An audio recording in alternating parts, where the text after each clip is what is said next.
Olá, você que acompanha a TV Câmara sabe que no Tá na Pauta nós trazemos as informações sobre projetos que são discutidos e votados pelos vereadores de Goiânia. A nossa intenção é divulgar as propostas de forma simples e transparente. Vamos ver então qual o primeiro projeto que está na pauta hoje. É o projeto de lei 88 de 2025 que define critérios para o cuidado da criança e do adolescente com diabetes tipo 1. E para falar desse assunto, nós convidamos a vereadora Daniela da Gilca, do PRTB. Olá, vereadora, seja bem-vinda. É um prazer recebê-la aqui no nosso estúdio, viu? O prazer é todo nosso e me colocando à disposição, porque esse é o nosso papel de estar vereadora. É sim contribuir com a população para melhor atendimento. Esse projeto, como é que surgiu a ideia dele? Foi a partir da sua experiência, do seu trabalho com crianças como conselheira tutelar? Foi ouvindo a população? Sim, essa idealização iniciou em 2010 enquanto conselheira tutelar. Todos sabem que a função de conselheiro tutelar é a proteção do Estatuto da Criança e Adolescente.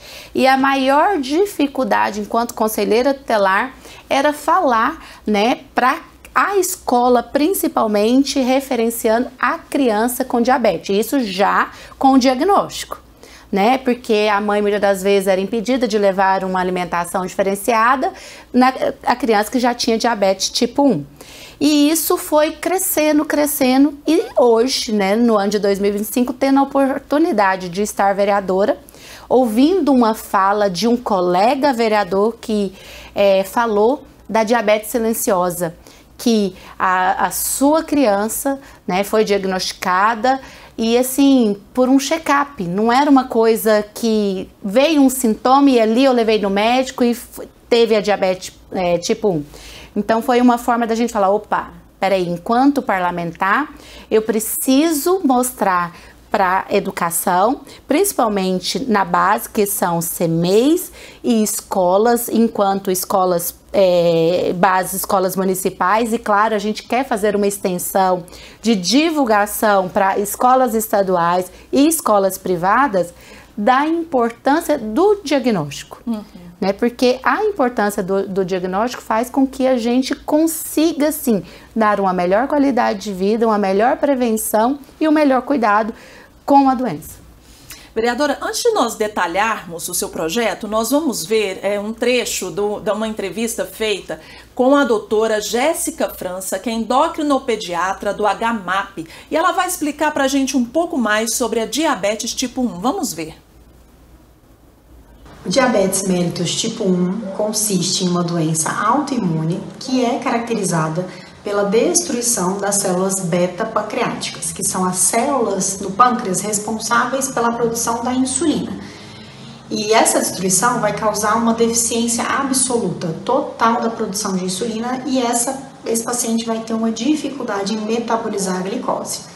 Portanto, é um processo autoimune. Não tem relação direta com a qualidade alimentar, com excesso de açúcar ou com qualquer outro hábito de vida da criança, que é diferente do diabetes tipo 2. Essa condição ela pode acontecer em pessoas de qualquer idade, mas ocorre especialmente em crianças e adolescentes. E pode ser suspeitada a partir dos seguintes sintomas: sede ou xixi em excesso, perda de peso não intencional, sem motivo aparente de forma muito rápida, acompanhada de uma fome exagerada. É importante salientar que os sintomas se desenvolvem de uma forma muito rápida, súbita, cerca de dias, no máximo algumas semanas, do início dos sintomas até a realização do diagnóstico. Vereadora, a gente vê que realmente é uma doença, às vezes, silenciosa, a doença evolui muito rápido a partir dos sintomas, então é muito importante essa colaboração de professores e funcionários das escolas, porque a criança passa muito tempo na escola, 5, 6 horas, às vezes em tempo integral, Hoje, a maioria das vezes, principalmente que pais, precisam estar trabalhando. A criança, o seu convívio está na escola pela situação de escolas integrais, e quantas vezes nós temos criança em contraturno. E a diabetes, a partir do momento que ela não é esclarecida, lembrando que a gente tem diabetes tipo 1, diabetes tipo 2, a sua falta de conscientização e esclarecimento faz com que, por exemplo, acontece da criança, um dos maiores sintomas, que é o excesso de querer ir ao banheiro. Muitas das vezes a falta de informação fala, não, você já foi, não tem nem 10 minutos você já foi. E aí é o que eu sempre falo, o maior objetivo desse projeto é a conscientização e sim, depois para que tenhamos mecanismo de proteção e garantia. Porque não é só a evolução, além dela ser muito rápida, ainda depois que tem o diagnóstico, aí tem todo um processo. A diabetes, quando eu falo diabetes tipo 1, ela pode trazer uma consequência para a criança, ou a situação, por exemplo, da medição, da medicação. Então, assim, o desespero daquela família com o diagnóstico, a escola por não estar preparada e não ter a consciência da diferença entre diabetes tipo 1 e diabetes tipo 2. Então, assim, o maior objetivo desse projeto é proteção a essas crianças e adolescentes. E a Jéssica, endocrinopediatra, também explica os desafios que as famílias e as crianças com diabetes enfrentam para a inclusão escolar e o que pode ser feito para garantir o bem-estar desses alunos, o que as escolas podem fazer. Hoje a criança com diabetes e toda a família vive um desafio, que é a inclusão no ambiente escolar. Porque, na maioria das vezes, essa criança, pela idade precoce, pela imaturidade, ela vai precisar de um suporte do profissional da educação que, por vezes, já se encontra sobrecarregado com todas as demandas, né, do dia a dia da rotina escolar. Então, as escolas elas devem se preparar atrás de educação básica, buscar palestras com profissional de saúde, videoaulas, e-books informativos sobre essa condição, e até mesmo solicitar um relatório médico informando sobre a condição da criança e os cuidados que são necessários.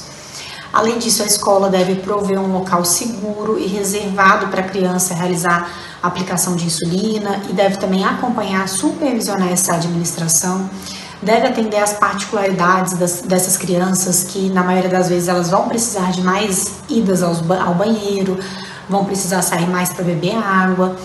Também devem permitir o uso de alguns dispositivos eletrônicos que vão auxiliar na vigilância da glicose de uma forma contínua, além de ter uma maior disponibilidade de contato com esses pais, que vai ser necessário para ter uma maior segurança, tanto no controle da glicose quanto na administração da insulina. O seu projeto ele prevê justamente um protocolo, né? E é preciso ter uma mudança de cultura na escola. Quer dizer, às vezes o professor pensa, o menino quer sair da sala, tá pedindo só para não assistir a aula. E não é bem assim, né? É preciso ter um olhar para aquele aluno. O desconhecimento gera, sim, a exclusão. O desconhecimento, sim, gera, às vezes, uma idealização de crime contra as crianças e adolescentes. Então, o meu objetivo não é sobrecarregar as escolas, porque a gente está ciente de como está hoje nossos professores. Não, o meu objetivo com esse projeto é conscientizar a rede de atendimento e proteção da criança e adolescente. Quando eu falo rede de proteção, não é só educação. Educação, conselho tutelar, CREAS, CRAS, assistência social, a rede, sim, porque essa criança, ela precisa ter o melhor atendimento, porque ela vai passar para ser adolescente, a vida adulta, e ela precisa ser conscientizada, né? Por quê? Porque a glicose, né? Aqui temos uma profissional extremamente competente, ela pode subir de uma hora para outra, tudo é muito rápido. Então, se não tiver a medição, nós estamos aqui falando sobre eletrônicos na câmara, só que a partir do momento que eu tenho consciência, a maioria das vezes a medição é feita por um relógio, por um celular, e aí a criança ela precisa ter um entendimento, porque vem os sintomas nela, o disparo do coração, a mão suando, as coisas, e ali às vezes a glicose está acima, então assim, que pode gerar um desmaio, que pode gerar todo um desconforto. A questão da aplicação da insulina, dependendo de como é a vulnerabilidade dessa família, às vezes ela não tem condição de comprar aquele medidor, porque é algo muito caro, tem que ser aquela injeção, com aquela agulhinha. Onde que vai ser feito os descartes? Eu não posso jogar em lixo comum, eu não posso sair aplicando no meio da sala com outras crianças. Então, é uma forma de proteger. Às vezes, o pai ele precisa adentrar essa escola porque ele também fica monitorando, e aí ele percebeu, porque acontece muito esses picos, né, de glicose, e aí ele precisa estar perto para acalmar a criança, porque o coração dispara. Então, assim, a diabetes, ela precisa ser esclarecida não só pela Câmara de Vereadores, mas por toda a rede de proteção.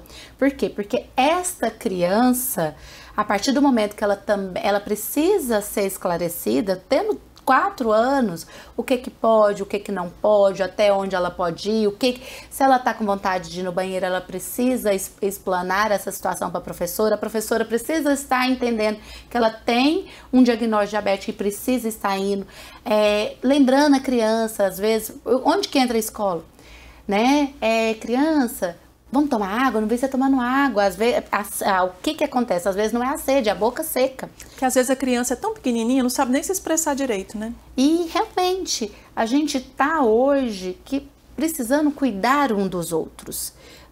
Eu fui indagada, mas você tá me dando mais uma responsabilidade. Não, eu não estou dando mais uma responsabilidade enquanto corpo escolar.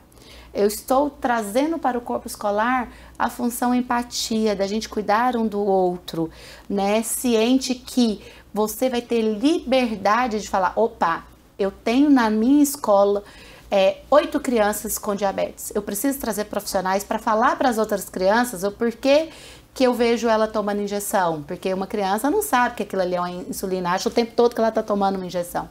Não, eu preciso esclarecer para as outras crianças qual é o cuidado, que ela vai poder brincar, que ela vai poder jogar bola, porque às vezes ela é excluída pelo não entendimento do que é diabetes. Muitas das vezes, na aula de atividade física, o professor mesmo fala, não, você não pode fazer tal atividade porque você é diabética, pela falta e ausência de esclarecimento.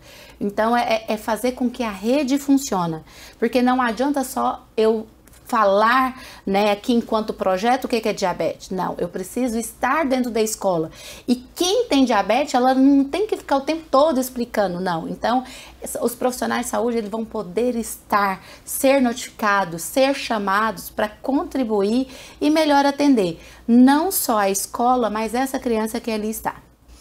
Daqui a pouco nós vamos ver mais um trecho da entrevista com a endócrino pediatra Jéssica França e eu te convido a ficar ligadinho porque são informações preciosas que ela vai trazer para a gente. Agora eu vou ali no telão, vereadora, para a gente ver os detalhes do seu projeto. Muita coisa já falamos aqui, mas olha só, os objetivos: garantir o acesso à educação e à saúde, promover a inclusão e segurança dos estudantes, inclusive com a participação em atividades educacionais, esportivas e sociais, a educação física também, né? Prevenir complicações. Aí tem as obrigações aí da escola, do CEMEI, que seriam desenvolver planos de ação individualizados com a colaboração de profissionais de saúde, pais e responsáveis. Qual a importância desse plano individualizado? A partir do momento que eu tenho ciência do quantitativo, quem são essas crianças, eu melhor vou atender e trabalhar por elas, né? Então, assim, esse plano faz com que, se caso essa criança ela tem acesso à saúde, foi diagnosticado, onde que essa criança, como que vai ser a medição? Ela tem acesso às fitas de medição sempre? Ela tem acesso a essa insulina, porque muitas das vezes o pai não sabe que esse remédio é distribuído gratuitamente. Onde eu vou? O que eu preciso ter? Então, esse plano não é só enquanto escola, enquanto rede de proteção. Mais uma vez, eu sempre esclareço, a rede de proteção sempre vai trabalhar junto. Escola, conselho tutelar, CRAS, né, a rede de assistência social e proteção à criança e adolescente, né? Então esse plano é para melhor estratégia, né, principalmente do diagnóstico enquanto diabetes tipo 1. Essa rede que a senhora citou também deve capacitar professores e funcionários, inclusive para a administração de medicamentos, monitoramento glicêmico e primeiros socorros. Pode acontecer, né? Uma necessidade mais urgente ali. Não é nem que pode, infelizmente, o que nos levou a ter esse projeto porque vem acontecendo. O desconhecimento leva ao desespero, né? A partir do momento que essa criança que a gente fala que tem os picos de diabetes, né, ela pode levar à convulsão, ao desmaio, e a partir do momento que eu não tenho conhecimento, o que eu fazer quando essa criança, porque é muito rápido.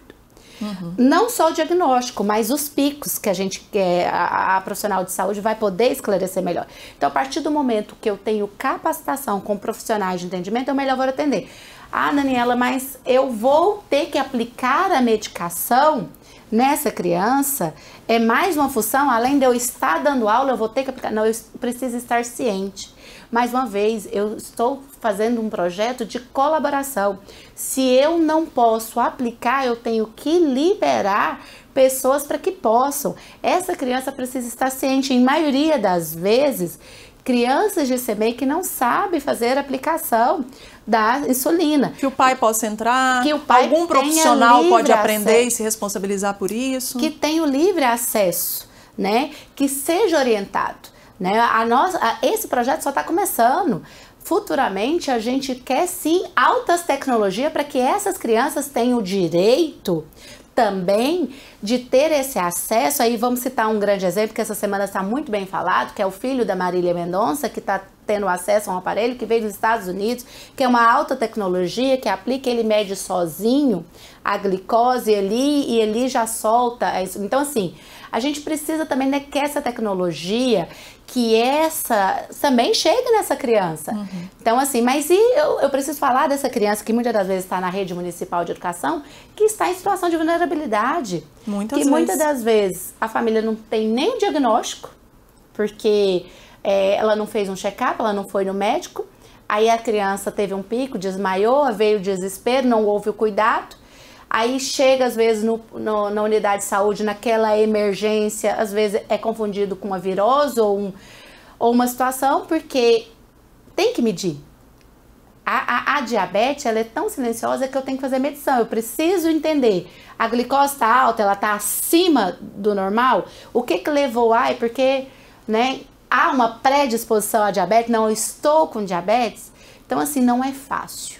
Eu não estou aqui colocando um projeto de lei também com um diagnóstico, com uma receita.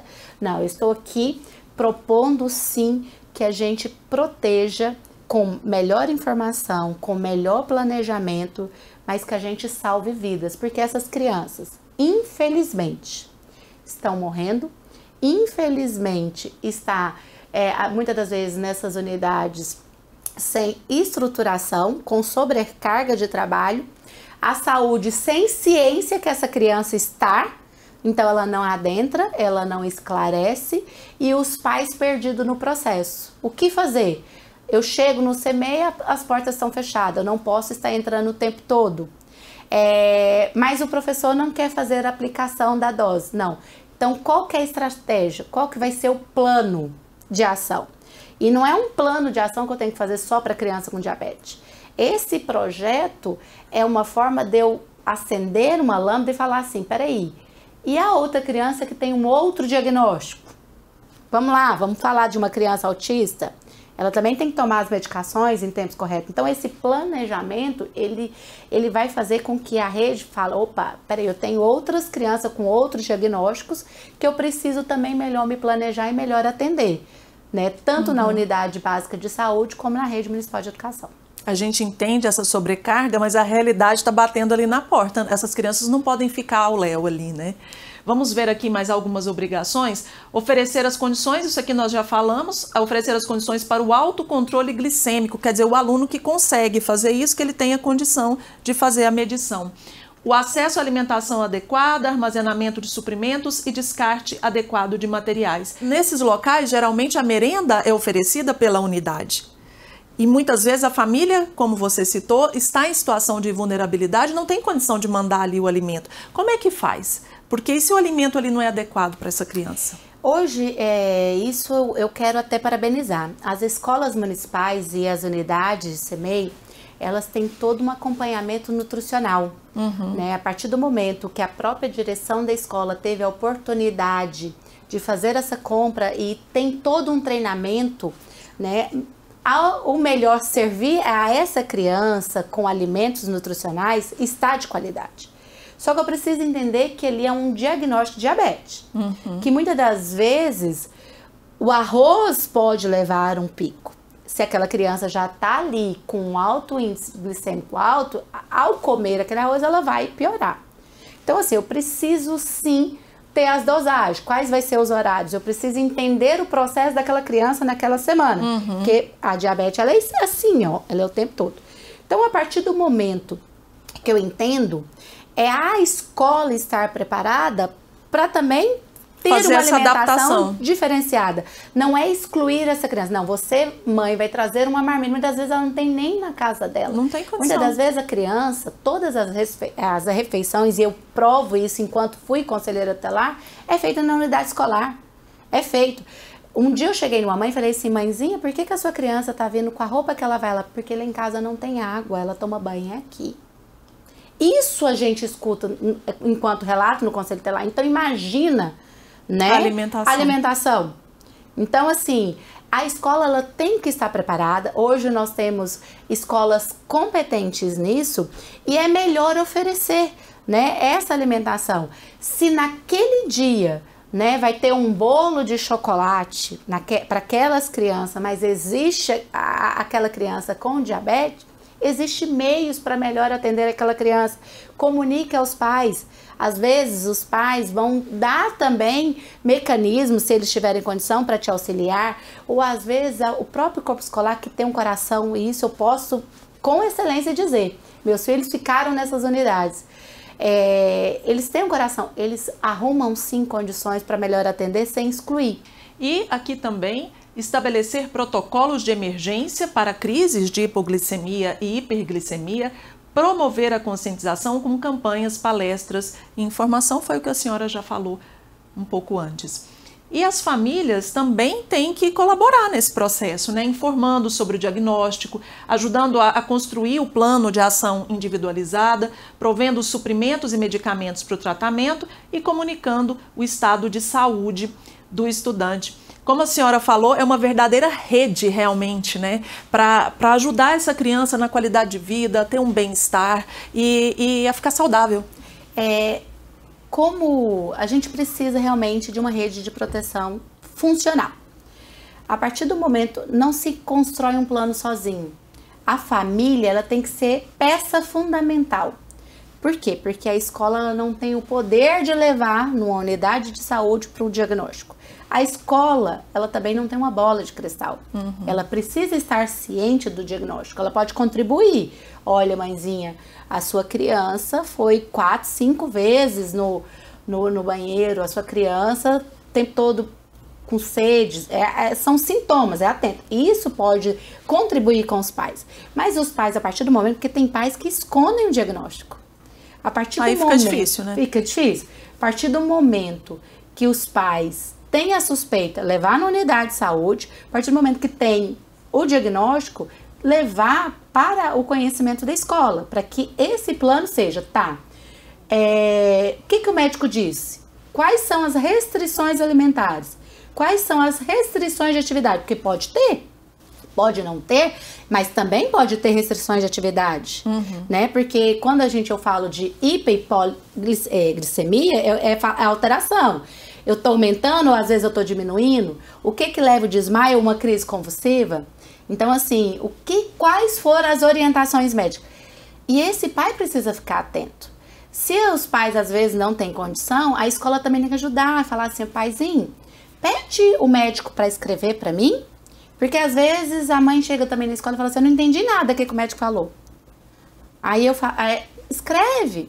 Olha, ele não vai poder fazer isso, quando tiver a boca seca, ele vai poder comer isso ou não. Às vezes, o próprio médico também faz essa função, porque hoje a gente tem profissionais, né, tem pediatra, mas às vezes é o clínico. Às vezes, os pais não têm acesso ao nutricionista para o melhor atendimento, é o clínico também que faz, né, o pediatra clínico. Então, assim, a rede, ela precisa acolher. Onde que entra o conselho? Essa criança não está tendo acesso à consulta, porque aí precisa agora todo um acompanhamento. Essa criança não está em condições de uma alimentação adequada, então ela precisa estar inserida dentro da Secretaria de Assistência Social para que ela tenha condição, acesso a programas sociais para que ela tenha condição de comprar. Essa criança não está tendo a higienização correta, porque você precisa estar o tempo todo com acesso a álcool. A escola não recebeu da saúde a caixa para fazer o descarte de seringa. né? É então, muita coisa a se pensar. A rede, ela precisa funcionar e só funciona com planejamento.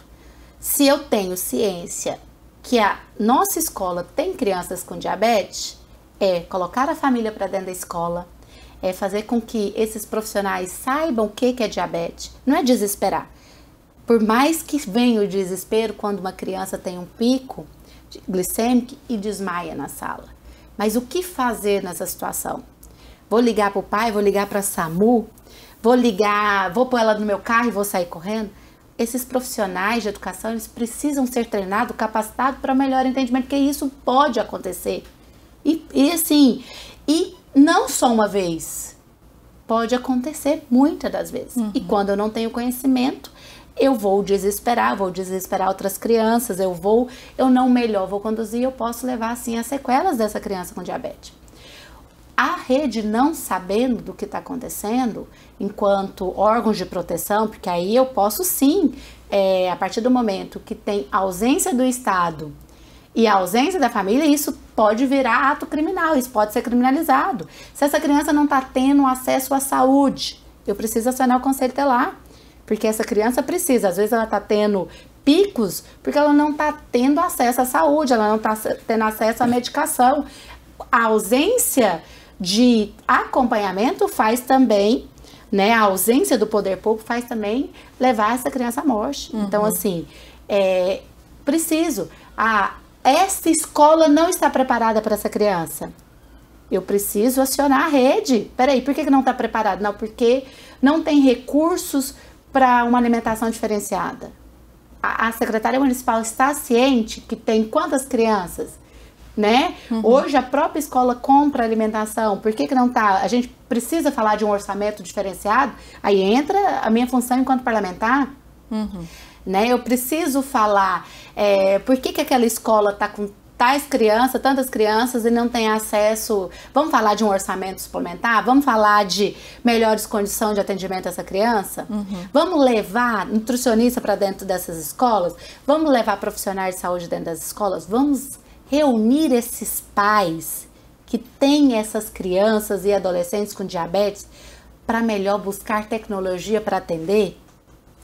É unir, é fazer com que realmente a rede funcione. Você citou aí alguns problemas que podem surgir, né, a partir da diabetes, e a endocrinopediatra Jéssica França explica para a gente agora quais são essas complicações que podem surgir a partir da doença.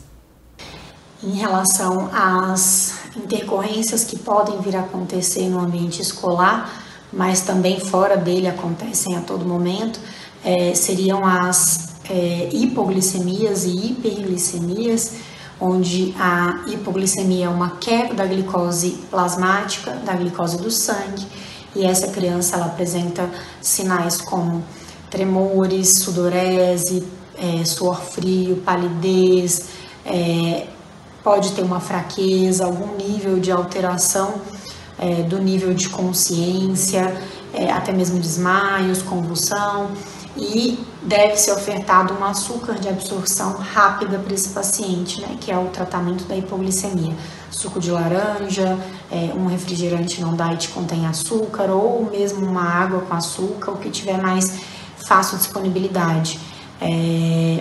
E o oposto, que é a hiperglicemia, onde a glicose ela se eleva no sangue da criança, pode dar mais sede, pode dar mais vontade de fazer xixi, pode dar mais fadiga, dor de cabeça, e pode ser necessário fazer uma correção extra com doses de insulina e também acionar, claro, a família e alguma vez que for necessário levar também para o atendimento médico. Sobre o suporte nutricional, é muito importante conversar com a equipe que faz esse preparo da dieta, né, das crianças, para tentar alinhar que não tem alimentos que sejam ricos em açúcar adicionado, que são os alimentos ultraprocessados e muito industrializados, para tentar evitar, né, o pico glicêmico nessas crianças. Os desafios eles são, né, muitos, mas nós entendemos que tudo é possível desde que as pessoas queiram, né, que dê certo. Então é muito importante que os profissionais estejam dispostos pelo bem das crianças nas escolas. É isso, né? Eu agradeço a assessoria do HMAP e a doutora Jéssica por essas informações tão importantes, objetivas, que contribuíram muito com o Tá na Pauta. E eu também quero registrar que o HMAP tem um trabalho muito interessante por meio do projeto Viver Mais Feliz, com a distribuição gratuita de sensores de glicemia para crianças e adolescentes. Esse sensor permite um monitoramento contínuo e evita que a criança ali precise ficar furando o dedo várias vezes por dia. Isso garante mais qualidade de vida e permite também um maior controle da glicemia, o que a gente queria para todos, né? Porque é sofrido para a criancinha toda hora ter que ficar furando o dedo, né? A gente que é mãe sabe como é que é. É o nosso objetivo hoje enquanto parlamentar. Esse direito de garantia do atendimento de qualidade e menos doloroso para qualquer criança, independente de classe social, e também para os nossos adolescentes, né? Esse é o objetivo. A gente precisa falar o que é diabetes e principalmente o que é diabetes tipo 1. Melhor atender, melhor se planejar, mas tendo diagnóstico, melhor conduzir para que essa criança não tenha e adolescente não tenha consequências graves que pode levar até a morte. Vereadora, e dados do Ministério da Saúde mostram que entre 2019 e 2023, o SUS gastou mais de 200 milhões com internações apenas de crianças e jovens até 19 anos, justamente por causa das complicações. E isso acontece porque eu acho que prevenir é melhor que remediar, já diz o ditado, né? Se o município implanta esse seu programa com toda essa rede trabalhando, ele vai garantir mais qualidade de vida e vai economizar, porque essas internações judiam das crianças, né? São longas muitas vezes e também custam caro. Não só custam caro, como sim, custa vida. Isso. Essas crianças e jovens que estão em unidades podem ter consequências que podem levar à morte. Então, o nosso objetivo, sim, é o diagnóstico precoce, o nosso objetivo é pós-diagnóstico, melhor condução e acompanhamento dessas crianças e jovens para que elas não sejam hospitalizadas. E também acolhimento da escola, acolhimento da família e fazer com que uma rede seja também eficaz. Certo, e ainda falando de saúde, vamos mudar um pouquinho de assunto, mas ainda é saúde. Eu quero mostrar para vocês um projeto da vereadora Daniela da Gilca, que endurece a legislação para quem não ajuda no combate à dengue aqui em Goiânia. Vamos ver o material que nós preparamos. O projeto altera a Lei 8.887 de 2010, que dispõe sobre a prevenção e o controle da transmissão e a atenção básica à saúde nos casos de dengue no município. A mudança reafirma que a limpeza dos lotes baldios deve ser feita pelo dono ou responsável e reforça que é preciso manter o local livre de resíduos sólidos, mato alto e substâncias nocivas à saúde. Quando isso não for feito, a prefeitura pode retirar o lixo e realizar a limpeza e cobrar do proprietário. Mas isso não isenta o responsável das penalidades, que incluem a advertência, multa e até interdição do local. Mas o projeto torna a legislação mais severa. As multas aplicadas por infrações relacionadas à manutenção e limpeza de lotes baldios poderão ser dobradas se houver focos do mosquito da dengue. Vereadora, a legislação já existe, mas como eu vou pedir aqui para o nosso diretor Nenderson Coelho colocar as imagens para a gente, as pessoas insistem em manter os terrenos dessa forma, com mato alto, com lixo e não fazer o seu papel, né? Tem que sentir no bolso mesmo, tem que dobrar essa multa? Infelizmente, sim. O mosquito da dengue hoje, ele não leva, né, só à morte, ele leva a grandes consequências e sequelas. Hoje a obrigação da limpeza desse lote é do proprietário.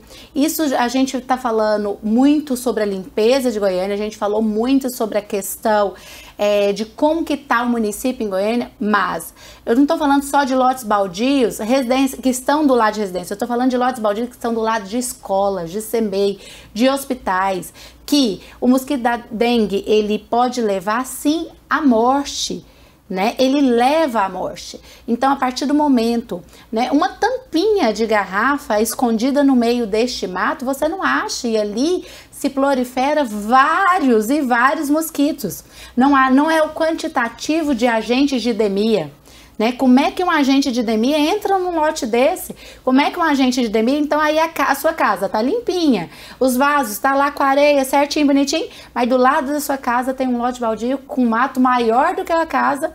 Você vai fazer como? Você vai ficar com dengue, você vai estar no hospital, vai ter sequelas com isso, e muitas das vezes o que fazer?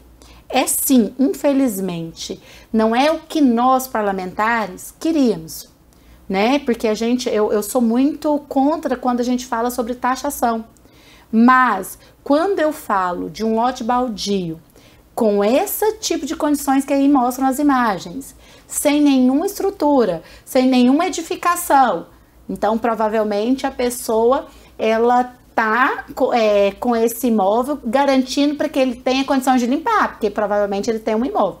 Então que ele se responsabilize.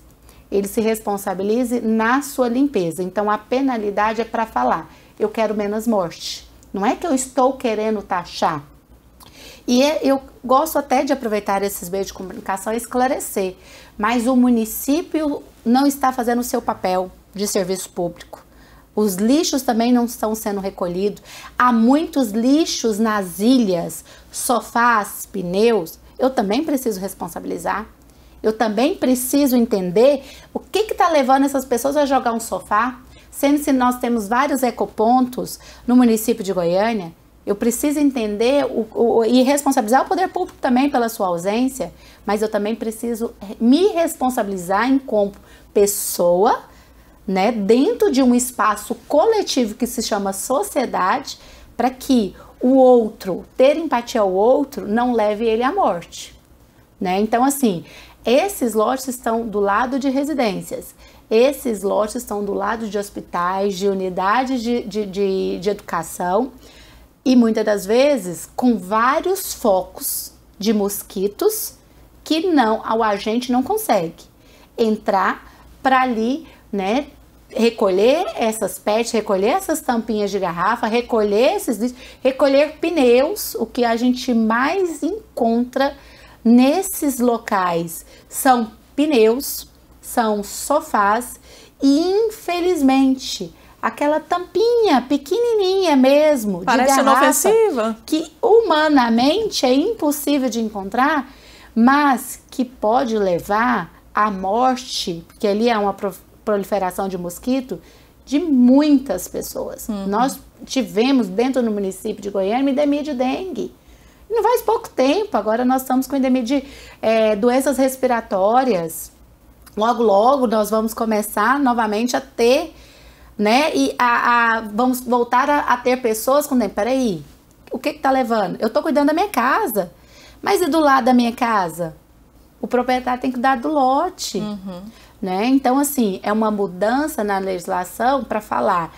Os agentes de DEMIR, no dia que me procuraram em reunião, eles falaram assim: Daniela, eu chego na casa, eu parabenizo o proprietário, eu falo tudo, né, que os vasos de plantas estão corretamente colocados, tudo, eu coloco atrás da porta certinho, aí ele olha para mim e fala assim: mas o que eu faço com o lote do lado? E nós fomos saber o que os moradores de Goiânia estão pensando desse projeto seu. Nosso repórter Bruno Goulart traz para a gente agora. É com você, Bruno. Oi, Marina. A dengue é um assunto que preocupa muito a população. Por isso nós viemos às ruas de Goiânia ouvir as pessoas sobre o que elas pensam sobre esse projeto. Tá com uns 3 meses atrás eu peguei dengue. 3 meses. Foi? Paz, foi bem tenso, meio complicado, sabe? Você não tem nem disponibilidade nem para comer, você perde o paladar, você perde tudo. Eu trabalho aqui na rua todo dia, eu convivo na rua, fazendo entrega, e a gente vê muito lote baldio. Aquelas casas abandonadas, tinha que acabar com aquilo, né? Eu já tive dengue por 3 vezes, por exemplo, tive no Mato Grosso, e aqui, só aqui eu já tive 2 vezes. Eu tenho dengue hemorrágica, porque lá onde eu moro, tem muitas casas vazias, né? Aí na época da chuva, junta muito mosquito. Aí agora, principalmente, mesmo não chovendo, o mar está tendo mosquito, aquele pretinho. E o que a senhora acha dos proprietários desses lotes, né, que deixam ali o lote às vezes com mato alto, de serem responsabilizados caso não façam a limpeza adequada? Na verdade, eu venho do Mato Grosso. lá já tem esse programa, que o prefeito cobra uma multa de até 2 mil para quem não limpar o seu lote. Se a pessoa tem um lote e deixar ele sujo, ele paga parece que é 1.000 e pouco, 2 mil. Ou a prefeitura vem e limpa e a pessoa paga a multa, ou a pessoa é multada e obrigada a limpar o lote. Lá já funciona, Barra do Garça, ali a Redondeza já funciona isso. Então não tem lote sujo. Se ele não limpar, a prefeitura limpa. Só que ele paga a multa. A prefeitura cobra a multa dele. Aí todo ano a pessoa vai lá e limpa, na época da chuva. Aí, antes era muito mosquito. A gente não aguentava a época do ano inteiro de mosquito. Aí só que aqui também, você anda por aqui, é lote sujo, é copo cheio d'água. Mesmo na seca, você acha copo com alguma coisa dentro juntando mosquito. Tem que ser responsabilizado, né? Porque se eu tenho algo, eu tenho que cuidar daquilo que eu tenho. Ou eles limpam, a prefeitura limpa e cobra deles. É um dinheiro da prefeitura, eu acho. Tá feio, muita sujeira, os lotes estão precisando de limpeza, o povo não ajuda. E vai só jogando lixo, vai só amontoando mais e o trem é feio. Não é fácil não. Aí é que tá o perigo. Porque às vezes um zela, o outro não zela, né? Às vezes o vizinho de um lado zela, o outro zela, e a maioria não zela dos lotes, não zela dos seus lotes, nem nada. Aí vai virando só uma mataiada danada aí. Essa dengue tá matando o povo, moço, tá matando. Nós já perdemos um colega aí com dengue. Eu peguei 4 vezes dengue. 4. Não é fácil não. Tal dengue, eu vou falar pra você, arrebenta com a gente. E arrebenta mesmo, né? Isso aí, a população está de acordo com o seu projeto. Tem o aval aí dos moradores, né? Porque realmente é uma situação difícil, né, passar por isso. E nós temos até aqui o depoimento da Sandra. Ela enfrenta lá um problema com um lote baldio ao lado do trabalho dela. E, aliás, é um problema que muitos goianienses enfrentam, mas vamos ver aqui o depoimento da Sandra. Só vai sentir o dia que fazer a cobrança para eles. Porque senão vai continuar do jeito que está. Porque a gente foi até o dono, pedimos eles para limpar, para vir ver, fechar e tal. Ele falou assim, se você estiver preocupada, você vai lá e limpa o lixo e pronto. Então a gente já foi na prefeitura, o pessoal da dengue já fomos atrás, corremos atrás e nada foi resolvido. Isso já tem quase 1 ano já. O morador se sente desamparado, né? Não mais. Esse objetivo desse projeto é dar uma resposta à sociedade que a gente precisa trabalhar em coletividade. E trabalhar em coletividade é sim responsabilizar. Responsabilizar responsabilizar o poder público e fazermos a diferença. Por quê?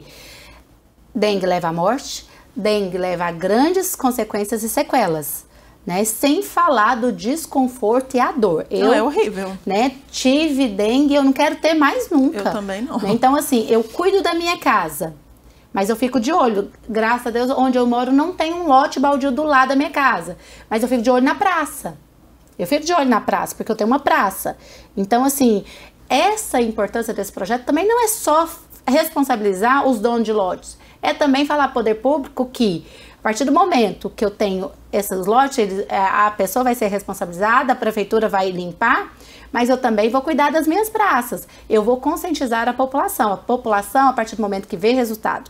Eu fui procurada por alguns donos de lote baldio, eles falam assim, Daniela, eu acabei de limpar o lote e o vizinho do lado joga lixo, porque ele vê ali como uma forma de descarte. Eu falei, também tem que ter meios de comunicação, e isso a gente já conversou com a gestão pública. Hoje nós vamos ter um aplicativo, nós vamos ter, né, e aí ele instalou câmeras. Essas pessoas que também estão jogando lixo nos lotes baldios, principalmente após a sua limpeza, elas também têm que ser responsabilizadas. Isso é trabalho em coletividade. Eu preciso cuidar de mim, mas cuidar do outro. Cada um fazendo seu papel. Tendo empatia. Por quê? Porque eu não quero ver você doente e eu também não quero adoecer. Então, assim, eu não posso só falar de mato alto em lotes baldios. Eu tenho que falar também de lixos, né, de sacolinhas que eu jogo ali. Aí eu vi um lote baldio, eu posso fazer o descarte do meu sofá, eu posso fazer o meu descarte do pneu que eu troquei, eu posso fazer o meu... Não pode. Não pode. E o objetivo desse projeto não é só responsabilizar o dono. Se o dono também conseguir provar que ele está fazendo a limpeza adequada e mesmo assim outras pessoas vêm jogando e e ele consegue provar, né, através de vídeo ou de testemunha, essa pessoa que jogou também vai ser responsabilizada. Vereadora, você está no primeiro mandato, mas eu quero falar, antes de encerrar, falar um pouquinho do seu trabalho, porque você já tem em torno aí de 40 projetos, né, no primeiro mandato, e muitos na área social, principalmente voltados também para as crianças ali numa ponta e para os idosos. O seu trabalho antes foi voluntário, né? Começou de que forma esse trabalho com os idosos e voluntário, né? Eu estou muito honrada de estar vereadora por uma população que acreditou sim, sem um custo financeiro. A gente sabe que uma campanha eleitoral, ela custa. E eu sou prova viva que estou hoje e sou a maior incentivadora que todos possam se candidatar, porque eu sou prova que a gente consegue chegar nesses espaços com o trabalho.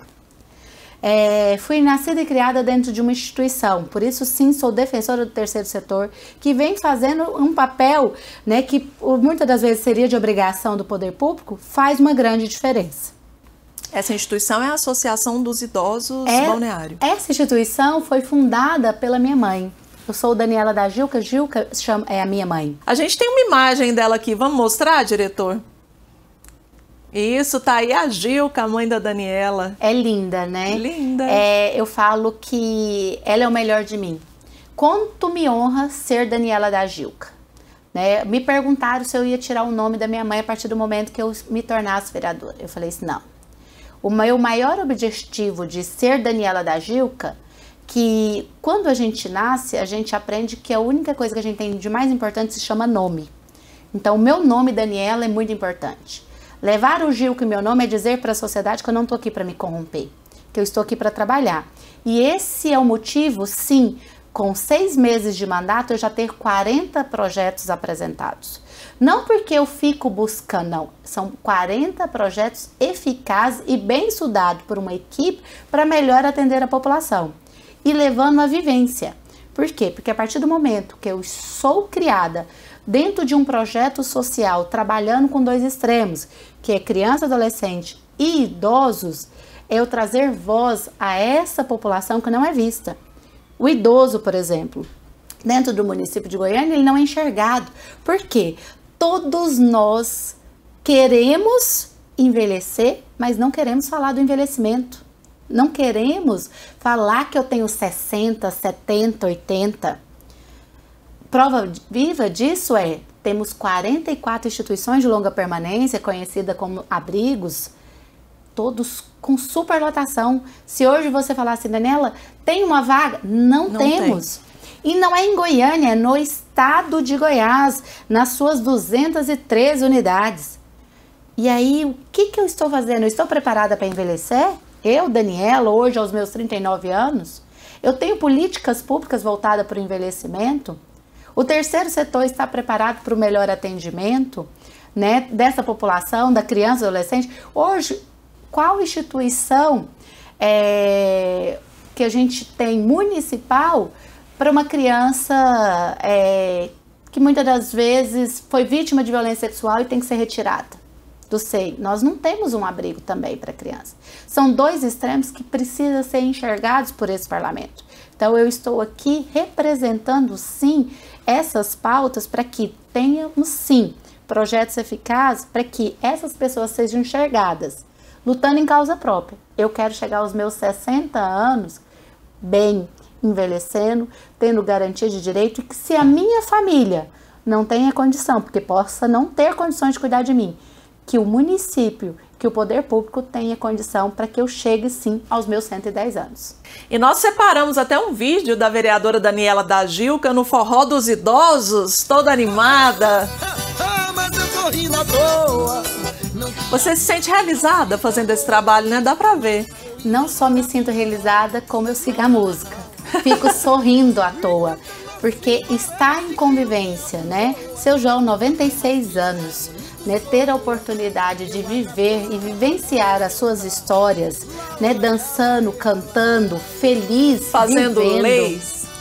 E simplesmente podendo sim contribuir para que tenhamos sim uma sociedade melhor, me faz sim sorrir, me faz sim querer viver e sim querer envelhecer bem. Vereadora Daniela da Gilca, muito obrigada pela sua participação, foi um prazer. São tantos projetos interessantes que a gente poderia ficar aqui umas 2 horas falando. Já vamos agendar uma próxima entrevista, viu? Muito obrigada e parabéns pelo seu trabalho. Eu que quero sim agradecer pela oportunidade de estar nesse programa que traz sim grandes informações para a nossa população, dando transparência ao nosso mandato. Porque aqui, como eu sempre termino, aqui o trabalho é por você. Obrigada, e você já sabe, o Tá na Pauta traz informações sobre os projetos dos vereadores e vereadoras da Câmara de Goiânia. Continue de olho na nossa programação para não perder as entrevistas. Até a próxima edição.